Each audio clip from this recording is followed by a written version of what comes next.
You're welcome. Let's go through the details now. Police has arrested a 25-year-old mother who reportedly cut with a machete the hand of her 5-year-old stepson.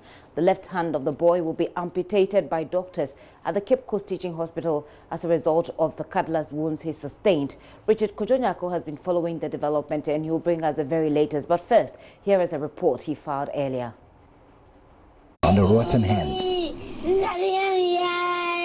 Kofi stays with a stepmother and a biological dad at Ahomfi, a community in the Abra Sebu Kwamankese district. The stepmom allegedly cut Kofi's left hand with a cutlass when they were picking cassava sticks for the farm about 3 weeks ago. The little boy had to spend sleepless night outside when the hand began to rot and a powerful stench started emerging because the stepmom refused to care for him. The boy said he was picking cassava sticks when the mom intentionally hit him with the knife. Mom, after 3 weeks, the mom realized the thing is swelling and is smelling. So he's not allowing the boy in the room. So he's sleeping outside the house. And he sent him, the stepmom sent him to a chemist, or I would say a drugstore. Then they gave him injection. Director for the NCC at Abra Sebu Kwamankese, Eleanor Say, who brought the boy to the Cape Coast Teaching Hospital, speaks about the plight of the boy. Doctors at the Cape Coast Teaching Hospital say the hand is virtually dead and amputation of the left hand is the only available option. Currently, they are saying they have to send the boy to the theater, and they may need both parents sign a consent form so that they will amputate the hand, because the hand now is a dead hand. Kofi would have to spend the rest of his life without his left hand after the surgical operation. These at the Abra Sebu Kwamankese district have begun investigations into the matter. Sources at the police say the stepmother of Kofi and the biological father of the boy would be picked on Tuesday for interrogation. Richard Kojonyako, Joy News. Those are the painful tears of that boy. But let's get to Cape Coast Teaching Hospital, where Richard Kojonyako is standing by for us with the very latest. Richard, let's begin with what's happening at the moment. Well, what's happening at the moment is that the stepmom of the 5-year-old boy is currently at the Cape Coast Teaching Hospital. He was brought here in the company of the police. She was first taken to see the boy, and she was shedding tears. The baby that was strapped to her back has been taken off her and given to some of her relatives. At the moment, she is pregnant. And so the social welfare have taken over the case, and they are doing all the expenses on the boy. Doctors here have worked on the boy, and the boy has been able to sleep today. They've given him some food, and people are trooping in here. If you arrive at the hospital, I mean, scores of people besieged the hospital when the woman was brought, others cursing her, and all of that. So at the moment, the police say the stepmom cannot, the hospital officials say the stepmom cannot sign the consent form unless the biological father or the biological mother or someone who in law they say a locus parentis would have to sign the form. And so they are looking for the dad. We are told that the dad is yet to return from his business of palm wine tapping. And so they are going to look for him to come and sign. Whenever he signs the consent form, the operation will begin.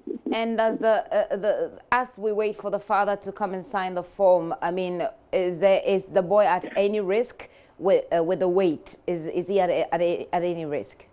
Well, there is no risk for the medical officials here.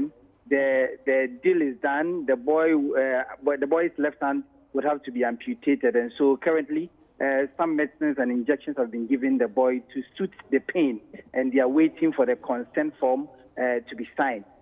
Speaking with the Abra Sebu Kwamankese police, they indicate that the pregnant woman, the 25-year-old, would be taken to court tomorrow, and we don't know what will happen when she's taken to the court. But she is also a nursing mother, nursing a 1-year-old baby. And so that is really what has been transparent. But I have been speaking with the stepmom of what exactly happened, why she had to cut the boy's hand with a knife. She told me. Richard, I'll have her speak. I'll have her speak specifically about the mother and what her report is as against the boys. But let's finish up with what's happening at the hospital. Isn't it possible for the police to take this 25-year-old mother, stepmother, to lead them to where the father is so they can begin the processes for the amputation? Well, currently they say that the woman will still continue to be with them in their custody, but they've been shown where the father is, and so currently they've sent some of their men to look for the father so that the father can be brought to the hospital to sign the consent form for the amputation process to begin. Right. Well, so let's hear from the mother's side. What really is the story? The stepmother. The mother said that she sent the boy to do something, to pick some cassava sticks, and in the process she didn't know what happened, and she threw the cutlass. The boy was trying to dodge, and the cutlass cut the left hand. And so she was all in tears. She was not able to tell us exactly what happened. But as to the kind of treatment that was given to the boy, she explained that they tried boiling some water to take care of the injury. But the boy, because of the injuries he sustained, he was in pain and so couldn't endure it. And the boy had to push the boiling water away. But according to the boy, the mother, the stepmother, practically put the hand in the water, and that was the reason why he had to push the boiling water or the hot water away from him. And so that is really the explanation the mother has been giving us. So she threw the machete, this cutlass. She threw it. She was throwing it where? I mean, what happened? Did she explain? She was throwing it at the boy. So whichever way, the cutlass would have injured the boy. Right. If it had not been the hand, or if it had been the back, the cutlass wound would have hurt the boy in any way. Okay, so there would still have been a cutlass wound anyway, because she threw it and her aim was at the boy.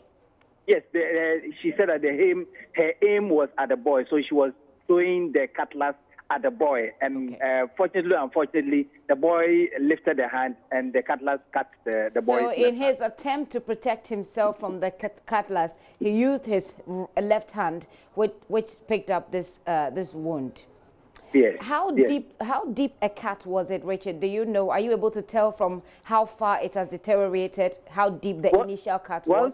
Well, we're told that the cutlass wound was very deep. The fact that it's rotten now, the cells are dead, and the doctors, upon bringing the boy here, declared that the boy's hand is virtually dead, and the only available option is for them to cut the boy's hand or amputate the boy's hand, for want of a better word. How far is this amputation going? Is it just the wrist? Is it up to the wrist level, or does it go any further up?